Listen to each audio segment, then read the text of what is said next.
이란과 이스라엘 전쟁. 이스라엘이 생존하는 방식. 이스라엘은 하나님의 눈동자다.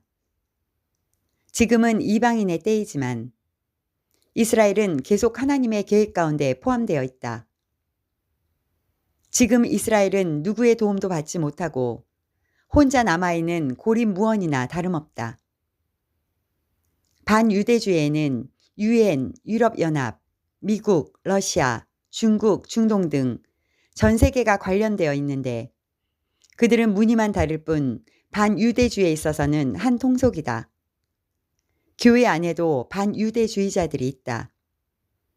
한 나라를 두고 이런 사례는 전 세계에서 찾아볼 수 없을 정도로 특별하고 유일한 이유는 역설적으로 배후에서 활동하는 자가 있다는 사실을 암시한다. 군중의 여론은 언제나 거짓 선동에 취약하며 악한 자들에 의해 선전도구로 사용되어 왔다.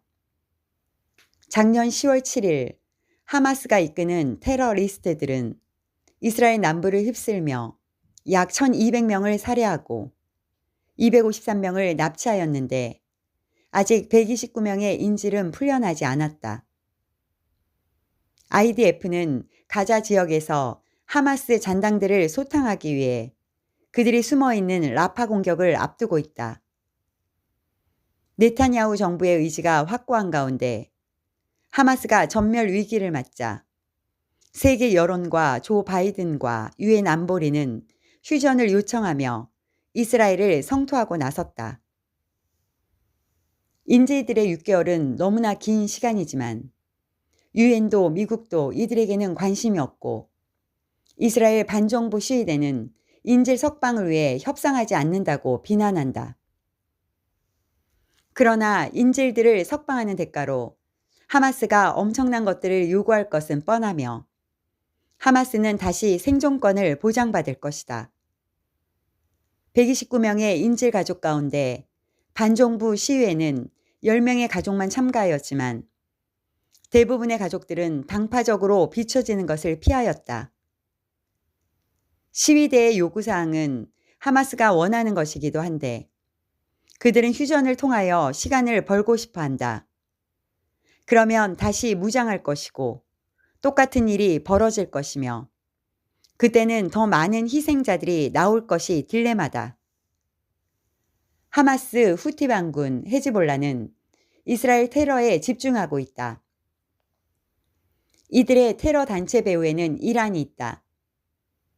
IDF가 시리아에 있는 이란 영사관을 공습한 것도 그동안 테러를 사주한 최고 사령관이 여기를 근거지로 활동했기 때문이다.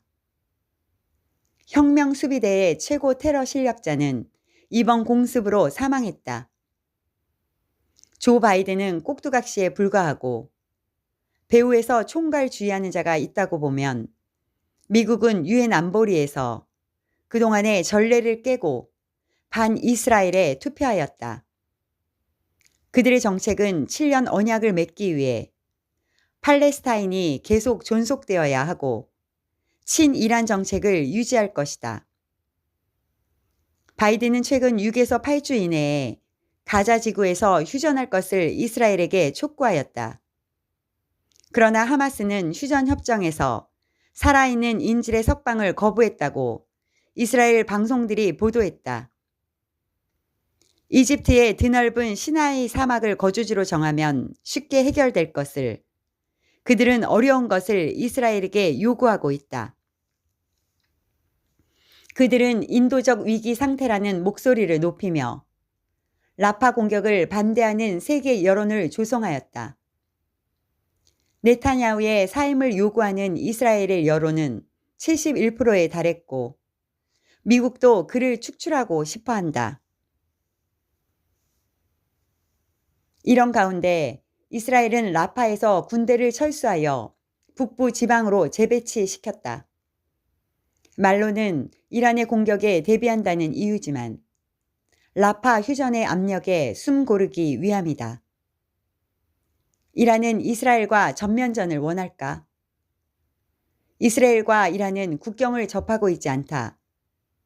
이라크, 요르단, 레바논, 시리아를 지나야 이스라엘에 도달할 수 있기 때문에 지금은 하마스와 헤즈볼라를 통해 대리전을 치르고 있다. 마치 서방이 우크라이나를 이용하여 러시아와 대리전을 치르는 것과 같다. 이런 지정학적 이유 외에도 이스라엘이 시리아의 테러 본거지와 사령관을 제거하자 이란 지도부들은 암살 위험이 있지만 가장 강력한 보복을 약속했다.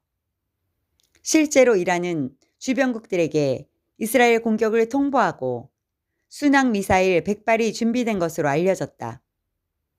레바논의 헤즈볼라도 이스라엘 북부에 40발의 로켓으로 공격하였으나 대부분 요격되었다.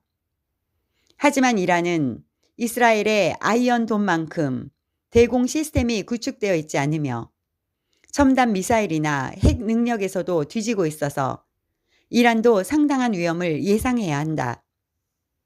그렇다면 성경적 관점에서 적으로부터 둘러싸인 상황에서 이스라엘의 미래는 어떻게 전개될 것인가? 이스라엘은 날로 격해지는 적들로부터 살아남을 것인가? 스가랴의 예언대로 예루살렘은 사면 모든 민족에게 취하는 잔과 무거운 돌이 되었다. 세계는 3차 세계대전으로 향하고 있으며 금 시세는 증가 중이다. 놀랍게도 전 세계에 대응하는 이스라엘은 아마겟돈 전쟁까지는 국지전과 세계 3차 대전에서도 생존을 이어간다. 적그리스도는 어떻게 하든 이스라엘을 지도에서 삭제하고 싶어한다. 이 생각을 실행에 옮기는 것이 최종적으로 아마겟돈 전쟁이다. 국지전으로는 이길 수 없으니 전 세계의 모든 군대를 동원한다. 전 세계의 군대가 짐승의 동맹군이 되어 이스라엘이라는 작은 나라를 치러 몰려올 것이다. 이 전쟁에서 국민의 절반이 포로가 되지만 지상으로 재림하신 예수 그리스도에 의해 짐승의 군대는 몰살할 것이 정해져 있다. 아마겟돈 전쟁은 7년 환난의 마지막 해에 일어나는 전쟁이다. 지금 시점에서 이스라엘의 정부는 단호하게 하마스를 제거하려고 한다. 스가랴는 현재의 상황을 기록하였다. 그날에 내가 유다 지도자들을 나무 가운데에 화로 같게 하며 곡식단 사이에 횃불 같게 하리니 그들이 그 좌우에 에워싼 모든 민족들을 불사를 것이요 예루살렘 사람들은 다시 그 본곳 예루살렘에 살게 되리라. 이스라엘의 생존 방식은 이스라엘 지도자들이 화로처럼 횃불처럼 단호해지는 것이다. 세계가 요구하는 인도주의적 방식과 다를지라도 그것은 하나님의 뜻이라고 한다. 그것은 구약에서도 이스라엘이 생존했던 방식이었고 현재도 생존하는 방식이다. 이스라엘은 하나님의 보호 아래 끝까지 살아남을 것이다.